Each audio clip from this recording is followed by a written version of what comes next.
What if I told you that the greatest victory in boxing history wasn't won with fists? It was won inside a man's mind weeks before he ever stepped into the ring. Stay with me, because what happened in Kinshasa, Zaire on October 30th, 1974 will completely change the way you think about competition, strategy, and what it actually means to be the strongest person in the room. Let's set the scene. Muhammad Ali is standing across from George Foreman, and I want you to understand exactly how terrifying that moment was. Foreman wasn't just the heavyweight champion of the world, he was considered by many to be the most destructive force the sport had ever produced. Two of Ali's close friends, Joe Frazier and Ken Norton, had both beaten Ali before this night. Foreman had destroyed both of them. Not outpointed them, destroyed them. Frazier went down 6 times. Norton lasted less than 2 rounds. The boxing world wasn't just picking Foreman to win, they were genuinely worried about Ali's safety. And yet Ali walked into that stadium in front of 60,000 screaming fans, looked across at this human wrecking machine, and smiled. Why? Because he already knew something nobody else in that arena had figured out yet. Now here's where the story gets fascinating, and I promise this is the part most people never talk about.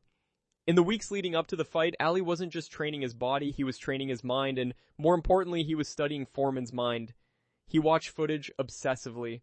He talked to people who knew Foreman. He analyzed every single fight, every knockout, every pattern. And what he discovered was both brilliant and completely counterintuitive. Foreman's greatest strength was also his greatest weakness. That raw explosive power, those thunderous combinations that had flattened every opponent, they came with an expiration date. Foreman threw punches like a man who believed every fight would be over in 3 rounds or less because every fight had been over in 3 rounds or less. He had never been forced to dig deep into the later rounds. He had never experienced real adversity inside a boxing ring. His conditioning for a long grinding fight was genuinely untested. Ali saw the trap, and then he built the most audacious plan in sports history around it. He called it the rope-a-dope. Though that name almost undersells how psychologically sophisticated the whole thing actually was. The basic idea was this. Ali would lean back against the ropes and cover up, letting the ropes absorb much of the impact from Foreman's punches rather than his own body. He would let Foreman swing. And swing. And swing again. But here's what made it genius beyond just the physical mechanics. Ali was also talking. Constantly, he was whispering things to Foreman throughout the fight. Is that all you got? You call that a punch? I expected more from the champion. He was getting inside Foreman's head, provoking him to throw harder, to use more energy, to chase a knockout that kept refusing to come. Round after round, Foreman threw his best shots. And round after round, Ali absorbed them, covered up, rolled with the punches, and kept talking.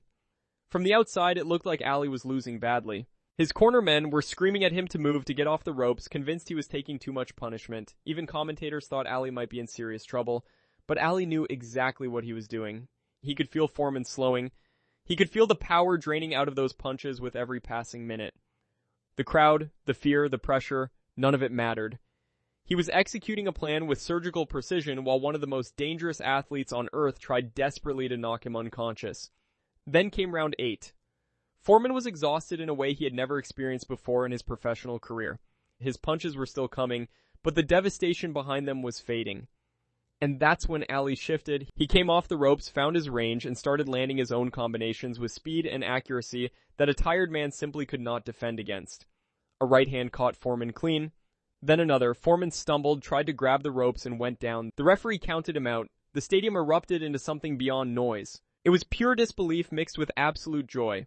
Ali had done the impossible.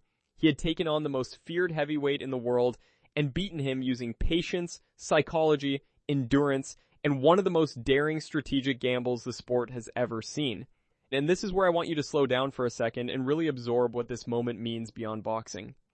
What Ali demonstrated that night wasn't just athletic brilliance. It was a masterclass in letting your opponent defeat themselves. He identified Foreman's limitation, built an entire strategy around exploiting it, had the mental fortitude to stick to that strategy even when everyone around him thought he was losing, and then executed the finishing move at precisely the right moment. Think about how that applies to your own life. How often do we panic under pressure and abandon the plan that was actually working? How often do we assume the loudest, most aggressive, most forceful approach is automatically the right one? Ali showed us that sometimes the most powerful thing you can do is absorb, adapt, and wait for your moment with absolute confidence. There's also something deeply important about the courage this required. Because let's be honest, this strategy only works if you genuinely believe in it. If Ali had any doubt, if he had flinched and run away from Foreman's punches instead of leaning into the ropes and trusting the plan, the whole thing falls apart. This wasn't recklessness. It was calculated bravery built on preparation, study, and self-belief so strong, it bordered on something almost supernatural. The rumble in the jungle wasn't just a fight. It was a demonstration of intelligence defeating raw power on the grandest possible stage. It was psychology operating at a level most people never even consider when they think about physical competition, and it produced one of the single most stunning upsets in the entire history of sport. Ali went on to win the fight, reclaim the heavyweight championship, and cement his legacy as arguably the greatest and most complete fighter who ever lived. Foreman, to his extraordinary credit, came back years later and reinvented himself entirely, winning the heavyweight title again in 1994 at the age of 45 in another stunning chapter of sporting history. But on that night in Zaire, with 60,000 fans watching under the African sky, it was Ali's night completely.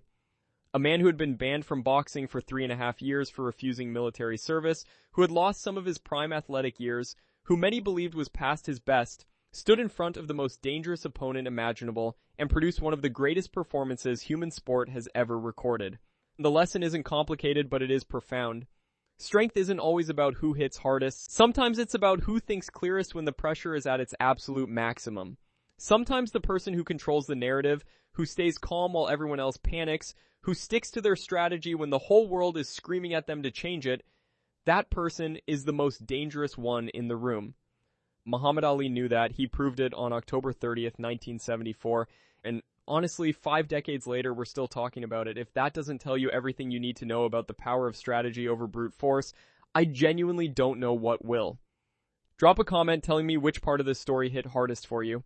And if you want more stories like this one, where sports reveal something much deeper about human psychology and what we're actually capable of, make sure you subscribe because we have so much more coming.